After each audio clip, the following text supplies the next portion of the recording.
Welcome to Lore Legends, a subset of lore episodes that explore the strange tales we whisper in the dark, even if they can't always be proven by the history books.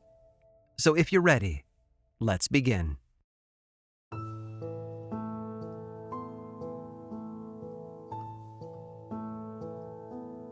Stand outside your home, close your eyes, and listen. Hear the cars passing by and the laughter of children playing down the block. A bell on a bicycle chimes, a horn blares in the distance. The wail of a siren screams toward an emergency. There's always something going on, even in the quietest suburb. But there are other towns where nothing is heard but the wind blowing through the streets. The homes that are still standing are shells of what they used to be. All that's left behind are walls with peeling paint and water stains on the ceiling. Tall grass grows with wild abandon through the cracks in the sidewalk as street signs rust where they stand. There is no laughter, not a single car drives by, and the only visitors are the people who view these remains as a novelty, maybe even fodder for some social media snapshots, washed with a creepy filter and a handful of hashtags. There are nearly 4,000 ghost towns in America, towns that for one reason or another have been abandoned and are now left standing desolate and lonely. Today, most are little more than destinations for urban explorers and bored teenagers. They break into empty houses with flashlights and cameras, hoping to catch something scary for their platform. They smash windows and draw on the walls, vandalizing the precious memories of those who once dwelled inside. But these empty neighborhoods are called ghost towns for a reason, because even though people are long gone, their spirits still remain. I'm Aaron Mahnke, and this is Lore Legends.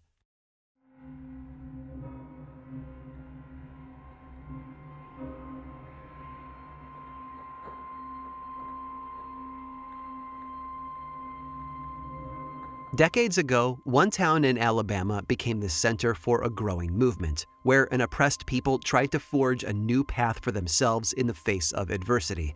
And no, I'm not talking about Selma. I'm actually talking about the lesser-known Cahaba, which sits about 14 miles south of Selma along the banks of the Alabama River. After local tribes were pushed out by white settlers, Cahaba became a shipping hub for cotton. The arrival of the railroad in 1859 added a boom to its population. By the time the Civil War started, around 3,000 people lived there. But no matter how much the town grew, it could never maintain its success for long. Chronic flooding had always been a problem for the little town. Again and again, any progress they made was undercut by natural disasters. But then, in 1865, Cahaba was hit by a major flood, one that was so catastrophic they had never seen its likes before. The devastation of that 1865 flood was the final nail in the coffin for most people. They started leaving in droves, even dismantling and moving their houses to other towns. 1 year later, the county seat was relocated to Selma. The Reconstruction era saw Cahaba's resurrection as formerly enslaved people started moving there. They even repurposed the original town center as farmland and turned the abandoned courthouse into a kind of town hall. This new era in the town's history gave people of color opportunities that were few and far between in most southern states. If anyone dreamed of getting into politics or owning a store or leading a congregation, then those dreams could become a reality in Cahaba. Well, for a while, anyway. Unfortunately, their efforts were undermined by the white establishment working against them, especially in the political arena. As Reconstruction ended, so did this iteration of Cahaba, and by 1900, the town dried up once more. People abandoned their homes, many of which were torn down or destroyed by 1930. But some buildings are still there today, and visitors are free to wander the grounds. But perhaps the most lasting remnants of old Cahaba are the specters that haunt the town.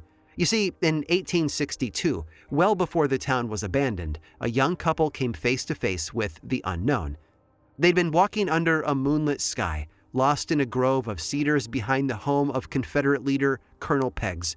Then, without warning, a ball of light appeared before them, floating in front of their faces. It flew from one place to another, getting close enough to grab before darting away again. The couple thought the strange object was an illusion caused by the moonlight, so they went back the way they'd come, only to see it hovering near them once again. And when the man attempted to snatch the ball out of the air, it sped out of view and vanished. And over the years, others have gone on to see a similar apparition in the area, leading to speculation that they might have come face to face with a creature from folklore, the will-o'-the-wisp.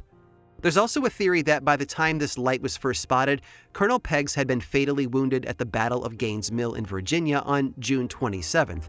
2 weeks later, he died from his injuries. Perhaps the light had been his spirit, warning potential Confederate Army recruits looking to join his regiment to stay away. Apparently, Peggs had recruited many young soldiers from Cahaba, and after seeing the horrors of war firsthand, he didn't want anyone else following in his ill-fated footsteps. But Cahaba isn't the only town that was unable to fulfill its promise to the people who live there. All over the country, there are others like it. And thankfully, they have their own stories to tell.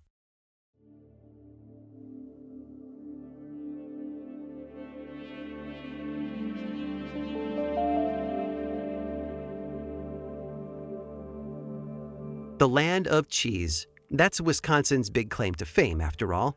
But the Tennessee town of Perie could sure give them a run for their money.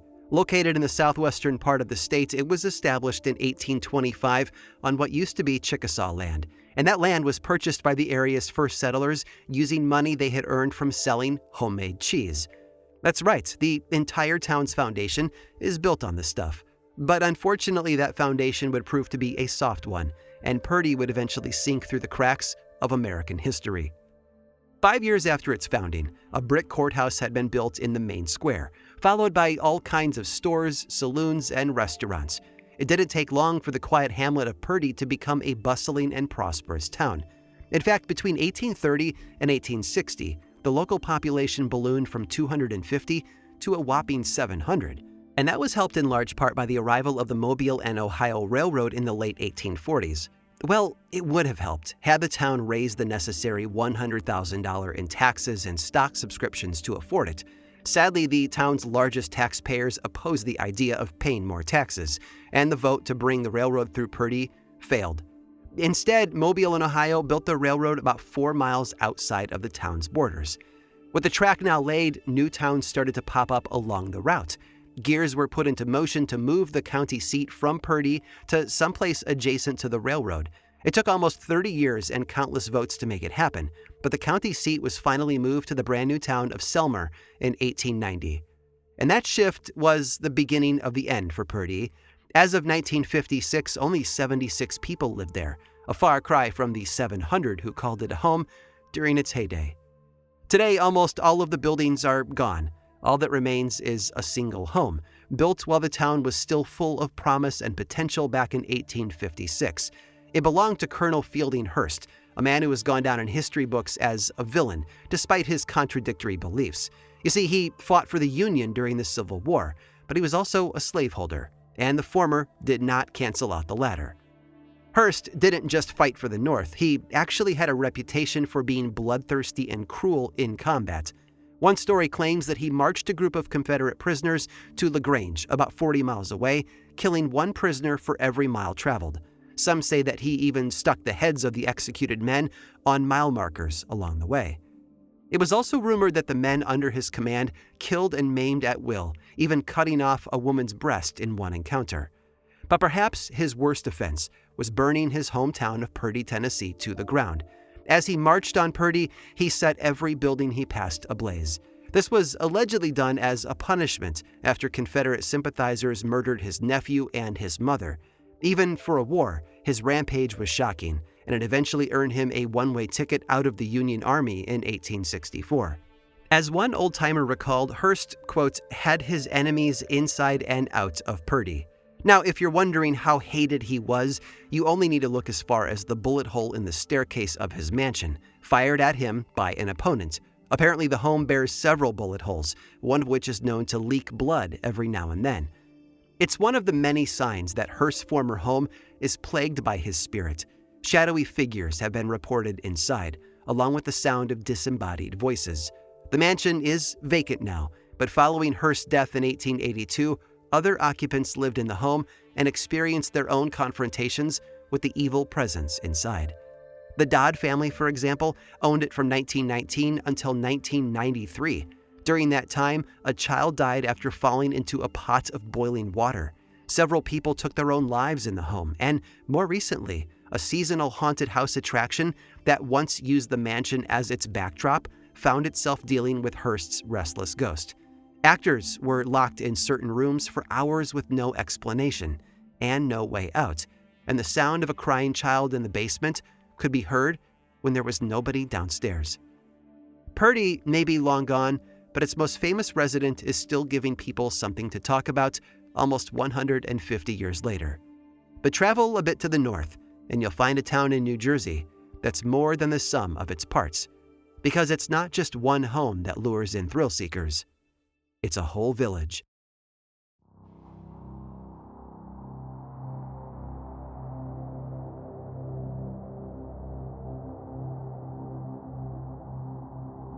He arrived with a mission. When David Felt showed up in Berkeley Heights, New Jersey, back in 1845, his goal was to build a paper mill and factory for his stationery company. He chose a tract of land within the Watchung Reservation that had originally been cleared for a sawmill in the 1730s.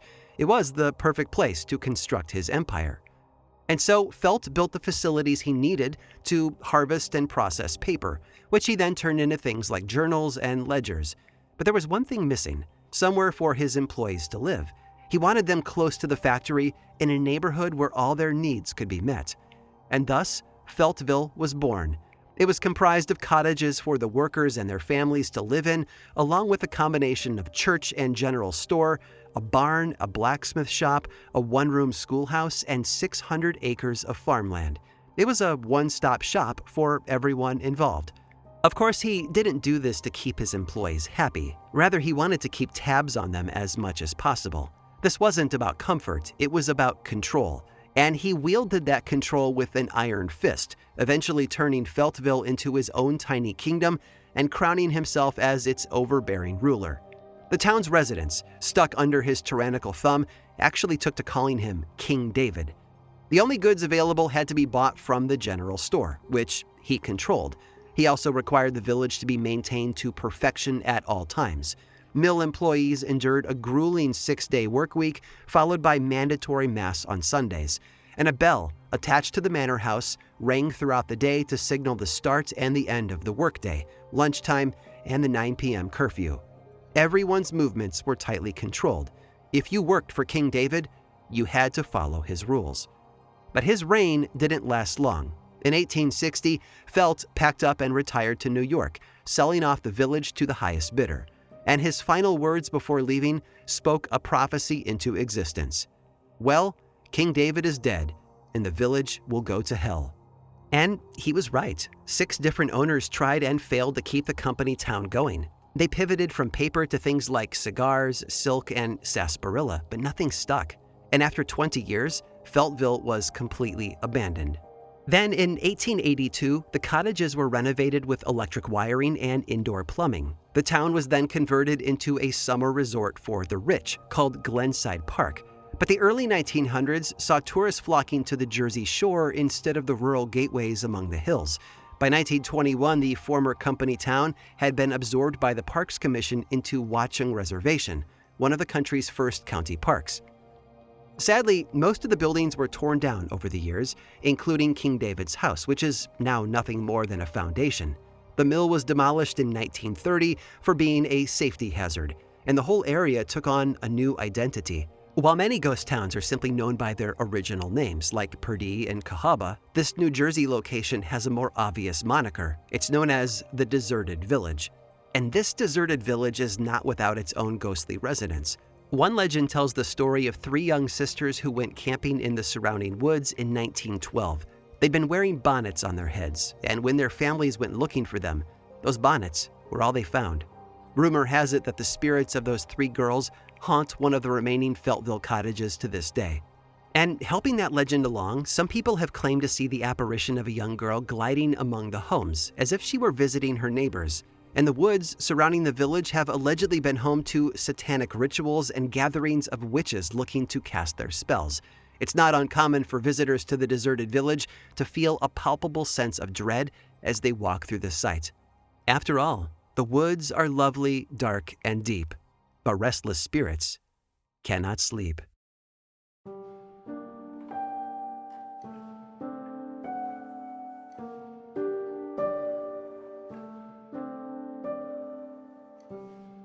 Left behind, there's something attractive and mysterious about places that have been abandoned. Perhaps it's the thought of a building that used to be a warm home becoming a cold shell. Maybe it's the waste of such an investment. Whatever the reason, we've always been drawn to ghost towns. My first glimpse of this topic was probably the same as yours, although we rarely think of it in the same way we might say Cahaba. It's the settlement of Roanoke. In a way, leaving communities to fade into the past is sort of our legacy. Speaking of which, Watchung Reservation's deserted village has one more legacy of its own, seen through a story that takes place at nearby Johnson Drive. According to the legend, 13 witches, who may or may not have been sisters, came to Feltville with a dark hunger. They would stalk the community, kidnapping and murdering the children who lived there. Now, depending on who you ask, this could have taken place anywhere from the mid-1700s before Feltville actually existed, up to the early 1900s when the area had already been converted into a summer resort for the rich. Alternate versions of the story claim that the sisters weren't actually killing children, but merely casting curses on people who moved to the area. And yet another version says that they were blamed by locals for a poor harvest. Regardless of what reason you favor, these 13 witches were said to be tried and hanged for their perceived crimes. And in true Sanderson sister fashion, they swore they'd be back someday. After their executions, their bodies were buried under what is now Johnson Drive. And in a way, they make good on their promise. If you travel along Johnson Drive today, your car will pass over 13 distinct bumps in the road. And according to a local urban legend, if you do this while saying 13 witches out loud, you'll see them behind you, following your car.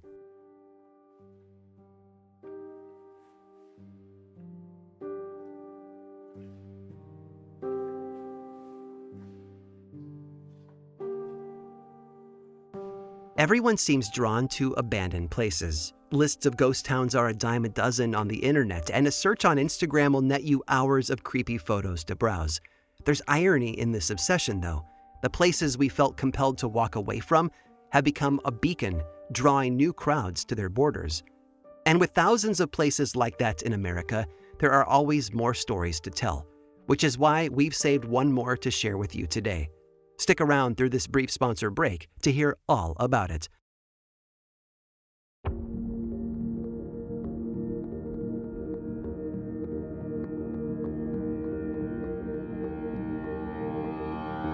Everyone loves the circus, and how could they not? They're supposed to be joyful and exciting, with lion tamers facing off against dangerous animals and trapeze artists defying gravity overhead. But circuses also have a darker side, and I'm not just talking about the clowns. When the laughter has faded and the tents have come down, there's often an unsettling, empty feeling that descends upon anyone who is still there. And in Edmond, Oklahoma, that sensation is felt most at Gandini's circus camp. Edmond is a suburb of Oklahoma City and looks like any normal town with chain eateries and other local businesses. But head over to Gandini's circus camp and things look a lot different. Why it has that name is unclear, as historians have failed to turn up any actual circus in the area by that name. But it's suggested that a troupe known as Gandini's had used it as a circus camp from the early 1900s through the 1930s, until a devastating fire forced them out. After they left, the Hagen and Clyde Brothers Circus used it as their winter quarters from the 1940s through the 1970s, and that made it a local business. The Clyde Brothers Circus was founded in 1943 by Edmond local Howard Suez, a former big band musician who fell in with the circus troupe after they performed together. Howard Suez also founded the Hagen Brothers Circus, and he paired them together with the Clyde Brothers performing in indoor arenas and the Hagen Brothers playing in outdoor tents. And Edmond made a perfect winter home for all of that. It was affordable, the weather wasn't too harsh, and it was close to the railroad. But the performers weren't the only ones staying in town during the cold winter months. The animals did too, with their keepers living on site. Over the years, the circus menageries included elephants, bears, lions, tigers, chimpanzees, ponies, llamas, snakes, and coyotes. Unfortunately, the circus days of Howard Suez ended around 1976 when he sold everything off. After his death in the 1980s, he deeded the land in Edmond to his lion tamer, Jose Barreda. And Barreda had seen a lot in his time with the circus, including his life flashing before his eyes. He'd been feeding a 400-pound black bear when the animal suddenly lunged and attacked him. It mauled his leg, arm, and hip, but Barreda survived. He believed it was the scent of the lion on his clothes that had caused the bear to react the way it had. Today, the land is owned by Barreda's son, but it's a shadow of its former self. What little remains is covered in graffiti and rust. Unsurprisingly, this rundown old camp has also sparked a slew of local legends. One claims that clowns were once burned alive in a tragic accident at the campsite. Another suggests that a ringmaster was hiding a dark secret, that he would kidnap children and murder them. And of course, these stories have evolved beyond urban legends. Ask anyone living nearby and you're likely to hear about how the old Gandini circus camp is haunted. Disembodied voices, distant laughter, and blood-curdling screams have all been reported. Some have even claimed they've conversed with one of those voices. Occasionally, someone might hear the roar of a lion or a bear as well. But perhaps the most terrifying sight is that of a shadowy figure walking the grounds. It's been described as an unnaturally tall person clad entirely in black. It doesn't speak. It simply walks from one cage to another, like it's inspecting them. According to one witness who spotted the figure while visiting the camp, it stopped its check on the cages and turned toward them. The figure had no eyes, they say, and no expression. It just stood there, waiting for them to leave.